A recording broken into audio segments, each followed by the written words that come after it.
Hi everyone and welcome back to Chess for Charity. In this video, I'm going to show you a cool puzzle where it's white to play and win. So this puzzle is a little bit harder than you might think, so take a second, see if you could find the right idea, the right answer. There are a couple of nuances you have to find along the way.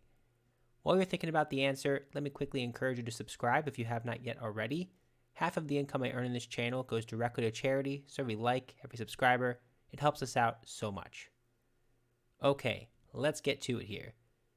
So we have this queen on h1, a bishop on h4, a couple pawns. Great, and they have a bishop and a king, of course. So what's the idea here?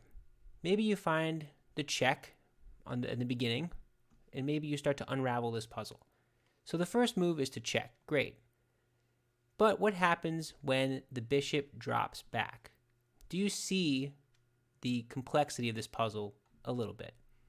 The first thing to kind of call out, to note, is that this queen has to move from this 8th rank. Right? If you do something like king up, that's stalemate. You just stalemated and it's now a draw. So maybe here you see some of the issues with this initial check and this idea of just getting here and trying to mate quickly. Just as an idea, if you take here, this is not actually going to be a win, even though you have an extra bishop, because the black king can kind of just stick around in the corner. So as a sample idea, right, they can try to come out if they want, but this is just a sample line. You do this, they oscillate between these squares, and you can never really do anything. You can't sacrifice here because you can't get both your king and your bishop on this square without a stalemate. So, and of course you can't take here because they'll just recapture. So maybe your idea was to give up the queen for the bishop. Doesn't quite work. Although I do like the idea. Just to show fully this kind of thing doesn't work. Right? Just, oops, other way. Here, here, right? That's a draw. Okay. So that idea fails of taking on g8. Maybe your idea was attack the bishop and then go for this check and try to see what I can do. I like the idea, but it kind of is the same situation as before. You can't really get here. You know, right now you can't because they would take you. But even if you did, they could drop back. So like, what's the full idea? Let's say you attack here and threaten them and they just kind of go back and forth. Well, here's a cool idea. What if they just do this? Remember, you can't even take them because you're covering the square the king is trying to escape to. So that adds another degree of complexity to this puzzle, a little nuance here. So the first degree is you can't even check them and stay here on the 8th rank. And the second thing is you can't ever capture this bishop on this diagonal because it would block their out square. Well, how am I supposed to do this then, you might wonder? So there's two kind of solutions, two ideas. There's like a straightforward way, and then there's the way that you might think of as the longer way, but I kind of think it's creative.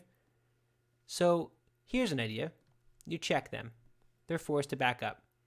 Now you have this bishop. Why not use it? So the whole idea was this queen is attacking, so why not use your bishop to jump in between and interpose? Kind of a cool idea. They can play bishop here, attacking you, so you can't move this bishop or they'll just simply take you. But you could just, and remember, sorry, I should say, you also can't take the bishop because of what I mentioned. You'd be covering their out square. You could just move, and they'd have to kind of wait for you, right? They could play here and hope that you take now, even though you didn't take before. But the idea for white would be to oscillate and kind of like chisel their bishop in.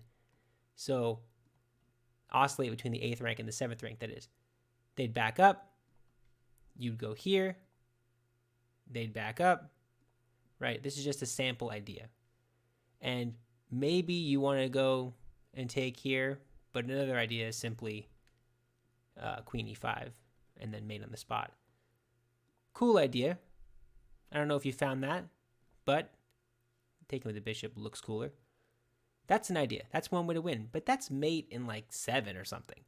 There's actually a way to mate in 4 moves from this position. And that's kind of the extra challenge of this puzzle. Can you find the best way? Not just any way, the best way. And I'll share that answer now. The first move is this queen a8 in the corner move. The bishop drops back. That's the only move.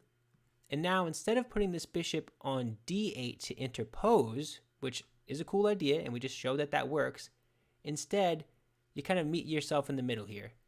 You jump in on f6. What is that doing?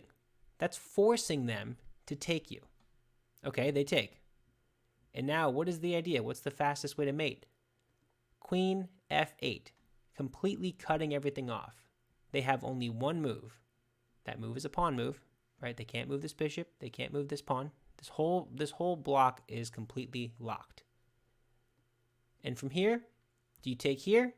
Well, you could, but that's not mate in 1. Instead, mate in 1 is better. Mate in 1 ends the game. Bang.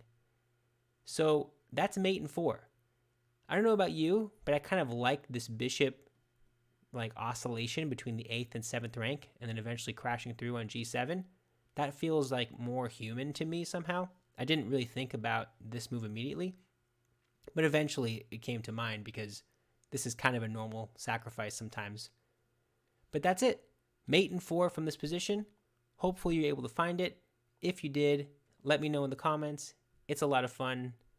That's it. Thank you so much for watching. This is the mate in 5. That's one of them too. Thanks so much for watching. Bye.